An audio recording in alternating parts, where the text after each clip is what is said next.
திரு ரகு, திடீர்னு மத்திய அமைச்சரவை சாதிவாரி கணக்கெடுப்புக்கு ஒப்புதல் வழங்குவதற்கான காரணம் என்ன? என்னை பொறுத்த வரைக்கும் ராகுல் காந்தியோடைய கேம்பெயின் அதுக்கு நிச்சயமா கிரெடிட் கொடுத்தே ஆகணும்.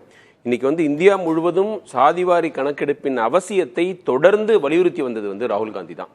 அதுவே என்ன பெரிய முரண்கிறது. அதாவது நேரு பிரைம் மினிஸ்டராக இருக்கும்போது 1951 SC/STயை தவிர மற்ற எந்த காஸ்ட்டும் மென்ஷன் பண்ணக்கூடாது அப்படின்னு ஒரு முடிவு எடுத்தாங்க. அதற்கு அப்போ அவர் பொறுப்பில் இருந்தார்.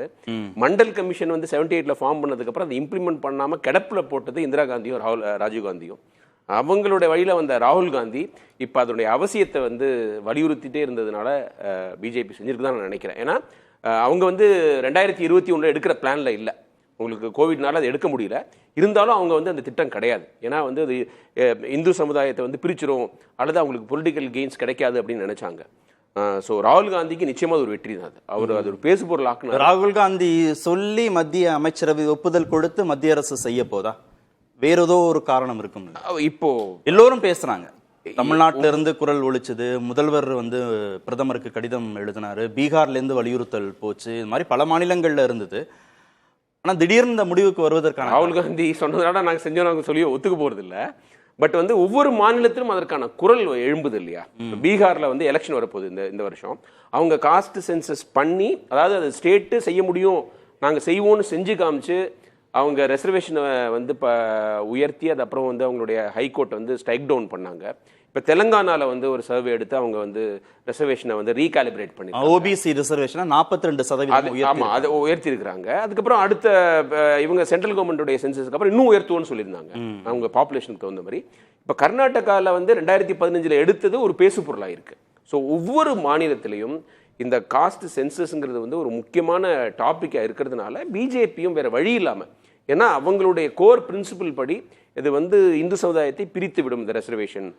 அவங்க இன்னுமே upper caste ideals driven party தான். ஏன்னா இடபிள்யூஎஸ் கொடுத்தவங்க எந்த தரவுகளுமே இல்லாமல் இடபிள்யூஎஸ் தூக்கி கொடுத்தாங்க 10%. அதுக்கு எந்த எம்பெரிக்கல் டேட்டாவும் கிடையாது.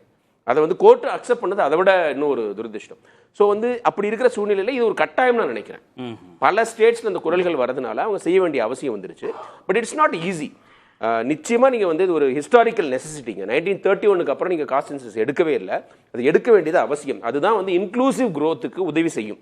நீங்க நலத்திட்டங்களா இருக்கட்டும், ரெசர்வேஷனா இருக்கட்டும், எல்லாத்தையுமே நீங்க யாருக்கு தேவைங்கிறத பகுத்து ஆயணும்னா நீங்க அதுக்கு காஸ்ட் சென்சஸ் தேவை. ஒரு ஒரு ஒரு ஒரு டிசீஸ் இருக்குன்னா அதை நீங்க கண்டுபிடிக்கணும். அப்பதான் ட்ரீட்மெண்ட் கொடுக்க முடியும். அதனால இது தேவையே இல்லை அப்படின்னு சொல்றவங்க இந்தியாவோட ரியாலிட்டி தெரியாதவங்க.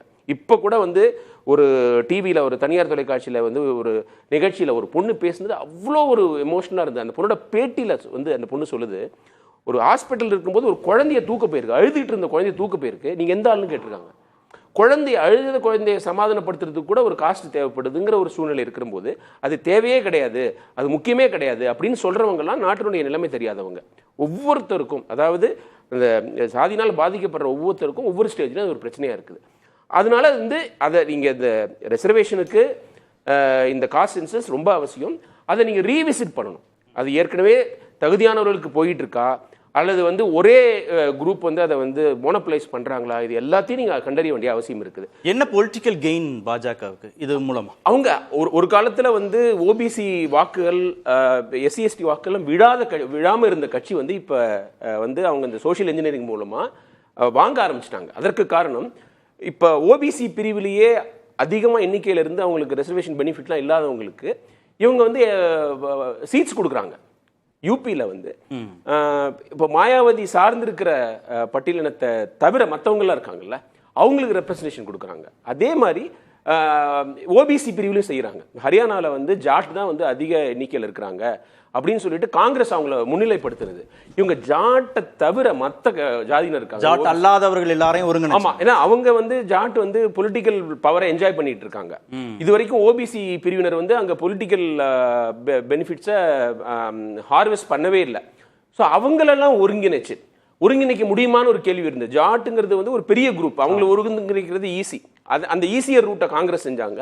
கஷ்டமான வேலையான பல ஓபிசி ஜாதிகளை ஒருங்கிணைத்து அந்த ஓபிசி குரூப்லேருந்தே உங்களுக்கு நயப் சிங் சைனி சீஃப் மினிஸ்டர் ஆக்குனாங்க.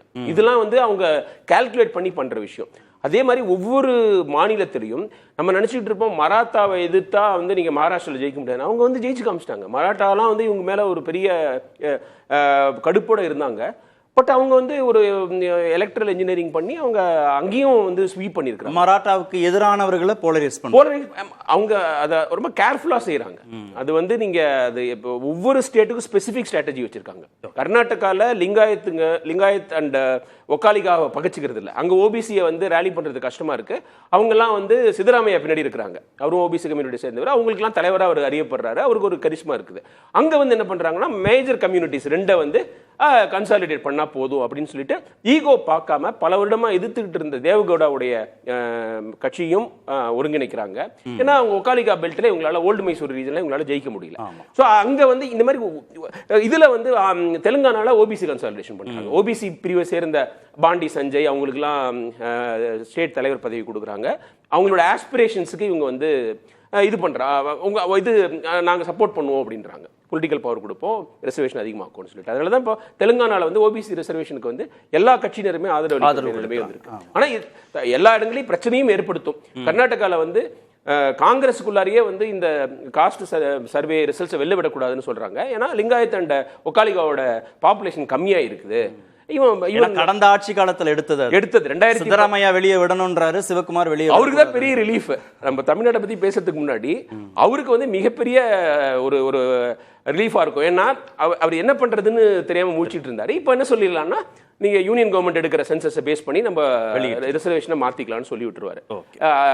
ஆனா இது வந்து எடுக்கணுங்கிறது முக்கியம். ஆனா எப்படி எடுக்க போறாங்க, எல்லா காஸ்ட் எல்லா ஜாதிகளுடைய ஆஸ்பிரேஷன்ஸ் எப்படி மீட் பண்ண போறாங்கிறது அது ஒரு பெரிய சேலஞ்ச்.